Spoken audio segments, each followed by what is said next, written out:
자, 안녕하세요. 오늘은 자동차 리뷰를 한번 해볼 겁니다. 자동차 리뷰를 하는 이유가 있겠죠. DS를 사시는 분들한테 어떻게 DS를 구입을 해야 되고 어떻게 운전을 해야 되고 어떤 것들을 확인해야 되는지 이야기를 좀 나눠보려고 자동차 리뷰를 해보려고 합니다.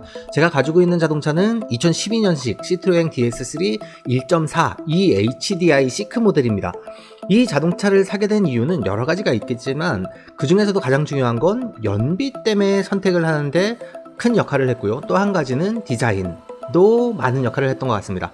이 차를 사기 전에 아반떼랑 비교를 많이 했었습니다. 그런데 아반떼가 풀옵션 기준으로 2,500만 원이 넘더라고요. 제가 이 차를 구입을 했을 때 이 차량의 가격은 3,150만 원. 그런데 2012년식 4월식을 2013년 2월에 제가 구입을 할 땐 2,150만 원에 구입을 했습니다. 왜냐하면 감가가 많이 떨어졌죠. 이렇게 많지 않은, 대중적이지 않은 차들이 감가가 엄청나게 떨어지기 때문에 감가의 영향도 너무나 컸던 것 같습니다. 그리고 연비도 국산 디젤 대비 푸조 계열이 연비가 너무 좋습니다. 제가 운행을 해본 결과 지금 기존에 나와 있던 에너지 세이버 타이어 기준으로, 미쉐린 에너지 세이버 타이어 기준으로 본다면 10,000km 평균 연비가 23.7, 그리고 한국 타이어 S1 이죠. 한국 타이어 기준으로 봤을 때 18.9의 연비를 나타냈고요. 그 다음에 지금 사용하고 있는 금호 마제 9라는 타이어를 사용을 하고 있는데요. 마제스티 9를 사용을 했을 때 지금 평균 연비가 20.9, 21km 정도 나오고 있습니다. 그러다 보니 연비는 다른 데들이랑 비교가 안 되죠. 너무나 우수한 연비들을 가지고 있고, 또 한 가지 제가 이 차를 타면서 좋았던 점은 장거리 운행 안전성이 되게 좋습니다. 차는 유니크하고 작은데 장거리를 갈 때도 흔들림이 별로 없고 코너링 좋고 쓸 때 확실하게 서주고, 국산 차들 브레이크 밀리는 경우를 제가 많이 봤거든요. 작은 차나 큰 차나 현대, 기아, 대우차 모두 다 타보고 삼성차도 소유를 해봤지만 사실 브레이크 밀림이 너무 심했는데 이 차량은 브레이크 밀림이 전혀 없습니다. 쓰고자 하는데 제대로 쓰고 코너링 좋고 고속 주행 안전성 좋고 참으로 만족도가 높았던 차입니다. 일반적으로 이렇게 차량을 구입을 할 때 연비를, 저 같은 경우는 이렇게 엑셀로 연비를 분석을 해서 한번 비교를 해봤습니다. 지금 연비를 제가 따져서 자료를 만들 땐 오늘의 휘발유 평균가, 경유 평균가, LPG 평균가를 인터넷으로 검색을 했고요. 소나타 기준으로, 다 동일한 차종을 기준으로 연비를 비교를 해보려고 소나타의 휘발유 연비, 그리고 디젤 연비, 그리고 LPG의 연비를 기준 금액으로 갖다 넣었습니다. 그러다 보니 제가 가지고 있는 차량이랑은 틀리죠. 제가 이 차량을 구입을 했을 땐 아반떼 연비랑 비교를 했습니다. 아반떼가 그때 당시에 디젤이 구입비가 더 비싸고 연비가 더 낮다 보니까 제 입장에서는 아반떼를 살 필요가 없었죠. 그래서 DS3를 선택을 하게 됐고요. 소나타 동일한 차량 기준으로 약간의 변수들은 있을 수 있습니다. 그러나 지금 기준으로, 동일 기준으로, 평균 연비를 기준으로 따져봤을 때 500km를 타는데 연료비가 170만원, 디젤은 75만원, LPG는 100만원, 107만원 정도의 기름값이 듭니다. 이게 20만 킬로를 탄다라고 봤을 때 휘발유 대비 디젤이 절감할 수 있는 금액이 1,900만원 정도 됩니다. 그러면 LPG를 구입을 하면 1,200만원 정도 절감이 되는 거죠. 그런데 제가 봤을 땐 저는 20만 킬로 이상은 무조건 차량을 소유를 했던 사람이고, 그러다 보니 20만 킬로 이상은 될 거고, 지금 여기에 있는 디젤 평균 연비가 21이 되지만 제가 가지고 있는 차량 시트로엥 DS3 같은 경우는 에너지 세이버 타이어 기준으로 23.7, 23.8 정도의 연비가, 평균 연비가 10,000km 평균 연비가 나왔다 보니 이거보다 훨씬 더 높은 효율성을 가진다고 생각을 했습니다. 그래서 20만 킬로만 타면 차값을 그냥 세이브할 수 있겠구나 라는 계산을 해서 미련 없이 DS3를 결정을 하게 되었습니다. 장점을 말씀을 드렸고요. 이 차량을 사는데 정말 유념해야 될 문제가 있는 것 같습니다. 제 차량은 2003년에 구입을 해서 잘 타다가 2007년 여름에 외기 온도가 30도 이상으로 올라가는데 엔진이 정지를 합니다. 고속도로 주행 중에, 아니면 도로 주행 중에 엔진 정지가 돼서 더 이상 운행할 수 없는 정도로 차량이 멈춰서고, 그것 때문에 서비스 센터에 입고를 했습니다. 그랬더니 첫 번째, 클러치 액추에이터를 교체를 하랍니다. 그게 7,80만원 정도의 교체를 했던 것 같고요. 그 다음에 교체가 그랬는데도 증상이 좋아지지 않아서 다시 서비스 센터를 갔더니 이번엔 클러치 세트를 교환을 하랍니다.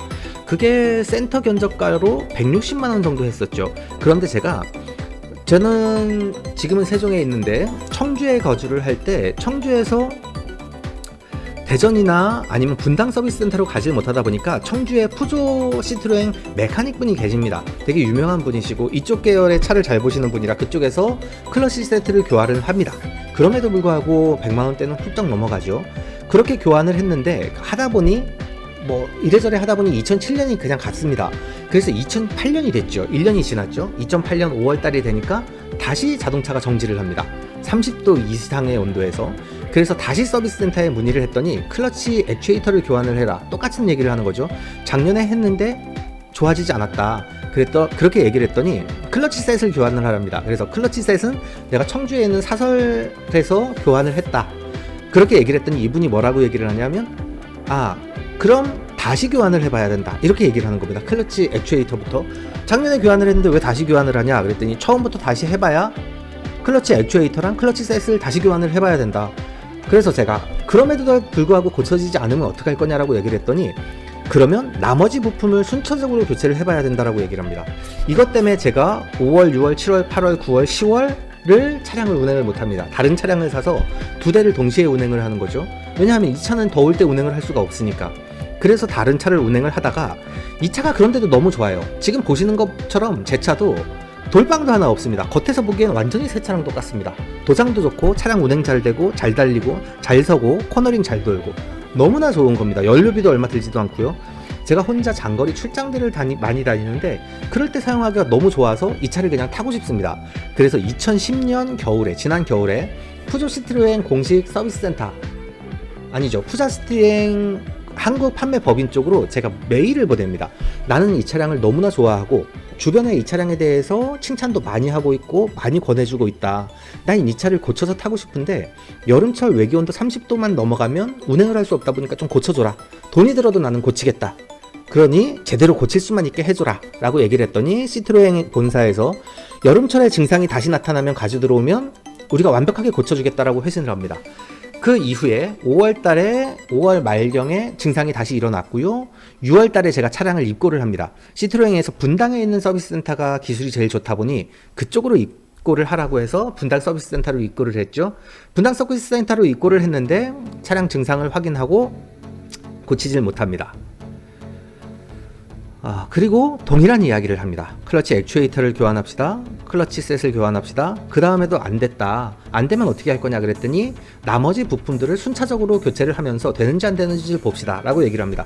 저의 얘기는 서비스 센터에서 원인을 찾고 고치는 일들을 해야 되는데 1, 2, 3, 4, 5를 순차적으로 교차보고 안 되면 6, 7, 8, 9, 10을 교체해보자라고 하는 건 나한테 말이 안 되는 거 아니냐. 왜냐하면 클러치 액추에이터랑 클러치 세트만 교체를 하는데도 한 200만원이 넘게 들어갑니다. 그런데 공교롭게도 서비스 센터에 입고했을 때 다른 문제들이 발생을 해서 수리 견적을 받은 게 360만원인가 수리 견적을 받습니다. 이 차를 중고로 팔아도 500만원도 못 받거든요. 그런데 360만원의 견적을 때렸는데 문제는 그걸 내고도 나는 완벽하게 고칠 수 있으면 고칠 의향이 있다라고 얘기를 했지만 서비스 센터에서는 그건 장담할 수가 없다. 나머지를 교체를 해봐야 알 수 있다라고 답변을 하는 겁니다. 저는 이 차량을 소유한 지난 한 8, 9년 동안 너무나 만족스럽게 운행을 했습니다. 돌방도 하나도 없고 차량도 문제가 생긴 적도 별로 크게 많지가 이제 자잘한 문제들은 있었지만 크게 문제가 된 적이 없었습니다. 연비도 너무 좋았고요. 고속 안전성도 너무 좋고 혼자서 운행하기가 너무 좋은 겁니다. 그래서 계속 타고 싶은데 차량이 나쁜 게 아니라 왜 푸조 시트로엥이 감가가 이렇게 심하냐. 제가 이 차를 타고 있으면서도 다음 차를 508이나 DS7을 생각했을 정도로 저는 정말로 시트로엥, 푸조 시트로엥에 대한 차량에 대한 만족도가 높았습니다. 그런데 문제가 생기면 고치질 못하는 겁니다. 고치질 못하면 탈 수가 없는 거죠. 왜냐하면 어떤 문제가 왜 발생했는지를 알아야 어떻게 고체를 했을 때 어떻게 주행을 할 수 있는지가 나오는데 이거는 차량을 다 고쳤다고 해서 가지고 나와서 고속도로 한복판에서 서버리면 저는 목숨을 걸고 타야 되는 차가 되는 거지 않습니까? 그래서 제가 원인을 명확하게 설명을 합니다. 이 차량은 외기온도 30도 미만에서는 엔진 폴트가 뜨지를 않습니다. 그런데 외기온도 30도 이상만 올라가고 더운 날씨만 되면 문제가 발생을 합니다. 이건 시스템적인 문제나 소프트웨어적인 문제다 보니까 그러면 아니면 거기에 있는 것들을 한 번씩 갈아봅시다. 어떤 게 문제가 되는지 엔지니어들은, 메카닉들은 이걸 알 수가 있지 않습니까? 라고 얘기를 하는데 찾지를 못해요. 고치지를 못해요.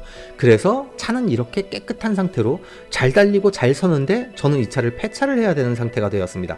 여름철에 5, 6, 7, 8, 9, 10, 10월달까지 5달, 6달 정도를 운행을 안 하고 가을, 겨울에만 계속 지금까지 타고 있는데 너무 효율성이 떨어지는 거죠. 보험도 들어야 되고 기본적인 유지관리비가 들어가는 것들이 있는데 1년 중에 반을 타지를 못하다 보니까 어떻게 할 수가 없는 겁니다. 그런데 서비스 센터에서도 이 문제를 파악을 하고 원인을 알고 있는데 고치질 못하는 겁니다. 저한테 얘기를 하는 게 350만 원을 주고 고치면, 수리를 하면 완벽하게 고쳐지고 이 증상이 없어집니까? 라고 문의를 했을 때 서비스 센터에서 그건 알 수가 없죠. 해봐야 알죠 라고 얘기를 합니다. 그래서 그러면 제가 어떻게 고칩니까? 그랬더니 이분이 하는 얘기가, 아니 우리도 고쳐보지 않았는데 어떻게 압니까? 라고 서비스 센터에서 얘기를 하는 거죠. 저는 DS에 대한 이미지도 좋고 푸조 시트로행이 차량이 정말 좋은 차라고 생각을 합니다. 연비도 너무 좋고 잔고장이 그렇게 심하지도 않았습니다. 고속주행성 말할 것도 없고요. 코너링도 너무 좋았고 차량이 작음에도 불구하고 안전성이 있었고 잘 달리고 잘 선다는 게 이런 느낌이라는 생각을 했습니다. 제가 BMW 차량도 소유를 하고 있지만 이 차량 또한 만족도가 너무 좋았고 주행성에 대해서 나무랄 데가 없었습니다. 그럼에도 불구하고 이 차량이 감가가 많이 떨어지고 이 차량을 다시 살 수 없는 이유가, DS7이나 508을 생각을 하면서도 이쪽 계열의 차를 살 수 없는 이유는 그런 것들이죠. 고장이 나면 버려야 되는 겁니다. 차는 너무 깨끗하고 말짱한데 고치지를 못하다 보니까 이 차량은 그냥 버려야 되는 차가 되는 거죠. 그렇다면 우리가 중고를, 감가가 심한 차량을 사는 것도 마찬가지입니다. 제가 만약에 이 차량을 속이고 판매를 한다면 9월달, 10월달에 날이 시원해질 때 판매를 한다면 다음해 4월까지는 아주 잘 탈 수가 있는 거죠. 전혀 문제가 없으니까. 그런데 온도가 올라가면 문제가 발생을 한다. 그럼 산 사람들은 이 차를 산 가격보다 더 많은 비용을 주고 고치던가, 더 많은 비용을 주고 고쳤음에도 불구하고 개선이 되지 않을 수 있는 여지가 있는 거죠. 이렇게 자동차를 판매하는 게 중요하니까 아니라 어떻게 관리를 하고 어떻게 서비스를 하는지가 중요한데, 지금 국내에 있는 푸조 시트로엥 서비스 센터는 그걸 할 수가 없습니다. 그리고 책임지려는 의지가 없죠. 왜 문제가 발생을 했으면 이 문제를 어떻게 해결할 것인가, 어떻게 고칠 것인가 고민을 해볼 수가 있겠죠. 제가 한국 푸조 시트로엥 쪽에 요구를 했던 것도 그겁니다. 글로벌 메이커다 보니 세계적인 판매처들이 많을 테고 더운 지역에 판매하는 데들은 분명히 이런 원인들을 찾을 수 있을 것이다. 본사 쪽으로 이메일을 보내서 사전에 미리 일정을 확인을 해줬으면 좋겠습니다. 내 차량에 이런 문제들이 있다 보니까 서비스 센터 전국적으로 내용들을 보내서 어떤 문제가 있는지 찾아봤으면 좋겠다라고 미리 얘기를 했음에도 불구하고 고칠 수 없었던 거죠. 더 재밌었던 건 제가 이 원인으로 시트로엥 동호회에 들어가서 문제점을 얘기를 했더니 어떤 동일 차주가, 어떤 분께서 이렇게 얘기를 하는 겁니다. 제 차량은 겨울만 되면 운행을 할 수가 없습니다. 겨울만 되면 폴트가 뜹니다.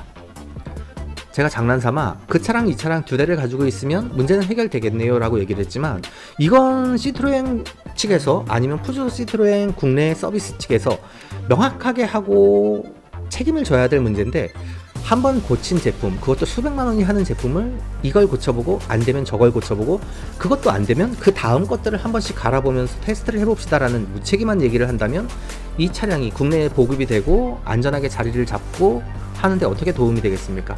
차량은 정말 좋지만 서비스 센터, 저는 그 말에 동의를 하지 않았었습니다. 푸조는 차는 좋은데 서비스 센터가 망이다 라고 얘기하는 것들에 동의를 하지 않았었죠. 친절하고 크게 문제가 없이 운행을 했었다 보니까. 그런데 이렇게 심각한 문제가 있어서 제가 목숨을 걸고 차량을 타야 되는데 됨에도 불구하고 원인을 찾을 수 없다면 이 차량은 제가 더 이상 선택할 수 없는 차량이 되는 것 같습니다. 푸조 시트로엥을 고민하시는 분들이 한 번쯤 고민해 보실 수 있는 이야기, 제가 오랫동안 소유를 했던 사람으로서 간략하게 리뷰를 남깁니다. 이런 부분에 대해서 푸조 시트로엥도 한 번쯤 더 고민을 하고 조금 더 나은 회사로 성장해 나갈 수 있기를 기대합니다. 감사합니다.